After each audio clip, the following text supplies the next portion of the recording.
নমস্কার বন্ধুরা, অনেক কল আর কোশ্চেন আসছে আমার কাছে কি স্যার আমার 500 মার্কস আমি কি সরকারি কলেজ পাবো, বা 550 আসছে আমি কি সরকারি কলেজ পাবো। তাই জন্য আমি ভেবেছি যে একটা শর্ট ভিডিও আপনাদেরকে আপলোড করে দিই, যে মধ্যে আমি এক্সপ্লেন করব যে এখন যে এক্সাম হয়েছে, এক্সামের পর যে স্টুডেন্টগুলো রেসপন্স আসছে বা ওদের যে কল আসছে, ওই হিসাবে আমি একটা অ্যাজাম্পশন, একটা এস্টিমেটেড একটা মার্কস আপনাদেরকে বলছি। হয়তো যখন রেজাল্ট আসবে এর মধ্যে 10-15% ডিফারেন্স হয়ে যায়, কিন্তু একটা এস্টিমেটেড আপনাদেরকে রেফারেন্স জন্য একটা মার্কসটা বলছি। এই মার্কসের আশপাশ আপনি সরকারি কলেজ পেতে পারবেন। অ্যাকর্ডিং টু মি, জেনারেল ক্যাটেগরিতে যদি আপনি ইউআর ক্যাটেগরিতে বিলং করেন, তো মোটামুটি 580 মার্কস অবধি যদি আপনার আসছে, আপনারা সরকারি কলেজ পেতে পারেন। 580-590।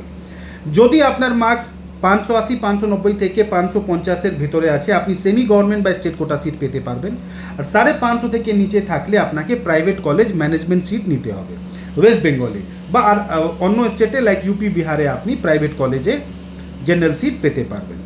তো এটা হলো জেনারেল ক্যাটেগরি এক্সপ্লেনেশন। কিন্তু যদি আপনি ইডব্লিউএস বা ওবিসি বা এসসি এসটি ক্যাটেগরিতে বিলং করেন, আপনারা 1-to-1 কল করে বা হোয়াটসঅ্যাপ করে জানকারি নিতে পারেন। আমাদের অফিস এসে ভিজিট করতে পারেন। আমাদের অফিস দমদম নাগার বাজারের কাছে আছে। অ্যাড্রেসটা আপনি হোয়াটসঅ্যাপ করে নিয়ে নেবেন, আর অফিস এসে মিটিং করুন, ডিসকাস করুন যে আপনার মার্কসের ওপরে কী কী অপশানগুলো অ্যাভেলেবেল আছে। এমবিবিএস, বিএমএস, বিডিএস আর ভেটেনারিও আজকাল খুব ভালো ডিমান্ড। বিএমএস, বিডিএস আর ভেটেনারি, বিএচএমএসও খুব ভালো ডিমান্ড। এইসব কোর্সগুলো আপনি করতে পারেন। তো যদি আপনার মার্কস এমবিবিএসের মতন আসছে না, তাহলে আপনারা এই কোর্সগুলোতে দেখতে পারেন। বা এমবিবিএস ইন্ডিয়া যদি না করতে চাইছেন, এমবিবিএস অ্যাব্রডে কী কী অপশান আছে ওটাও আমরা পুরো এক্সপ্লেন করব। তো অফিস এসে দেখা করুন, বা আপনি কলের ওপরে ডিসকাস করুন। আপনি কল করে সব কিছু জানকারি নিতে পারেন। নমস্কার।